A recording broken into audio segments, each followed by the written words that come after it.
அன்பு நண்பர்களுக்கு டாக்டர் சர்வானந்தாவின் இனிய வணக்கங்கள். நண்பர்களே, பற்கள், அதாவது பல்லு போச்சுன்னா சொல்லு போயிடும்னு சொல்லுவாங்க இல்லையா? அப்போ எவ்வளவு முக்கியத்துவம் வாய்ந்தது அப்படிங்கிறது நமக்கும் தெரியும், அதே போல் மருத்துவத்துறையினருக்கும் தெரியும். அதனால தான் தனியாக ஒரு கல்லூரியே மருத்துவ படிப்பே ஏற்படுத்தியிருக்கிறார்கள், டென்டல் அப்படிங்கிறதுக்கு.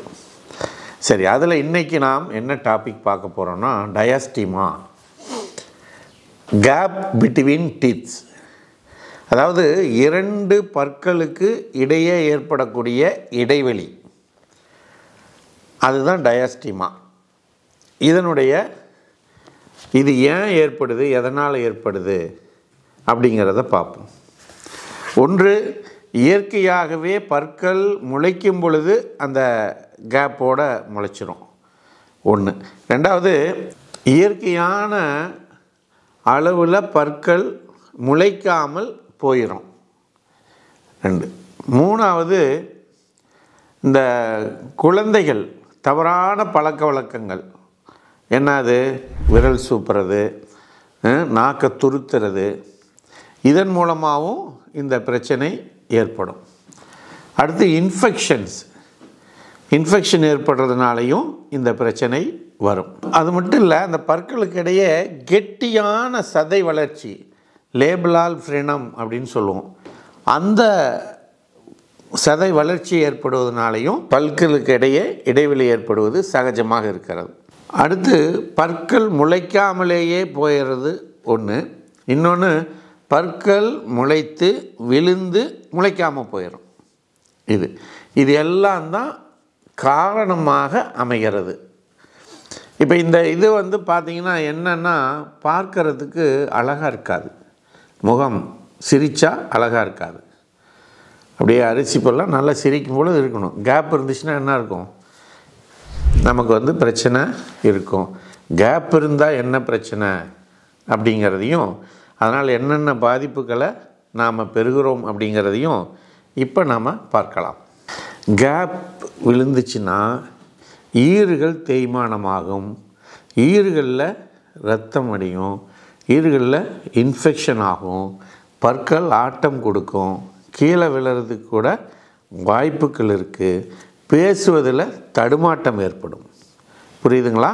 அப்புறம் பற்கள் இடையில் இரத்த கசிவு ஏற்படும், ஈறுகள்லாம் இரத்த சிவப்பாக மாறிடும், அது இன்ஃபெக்ஷன்ஸ். அடுத்து, இந்த உணவுகளெல்லாம் உள்ளே போய் தங்கி பெரிய பிரச்சனைகளாக மாறும்.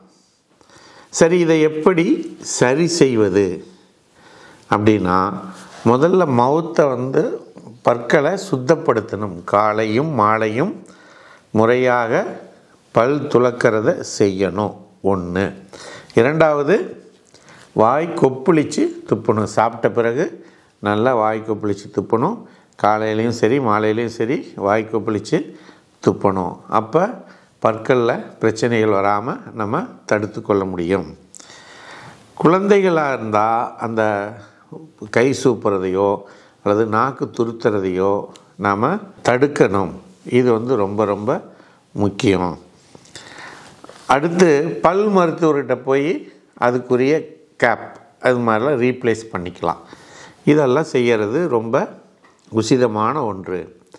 சரி, இந்த நிலையில் ஹோமியோபதி எந்த வகையில் உங்களுக்கு ஹெல்ப் பண்ணும் அப்படின்னா, நீங்கள் முதல் விஷயம், இந்த கால்சியம் சத்து குறைபாடுகள் இதனாலெல்லாம் தான் இது வரும்.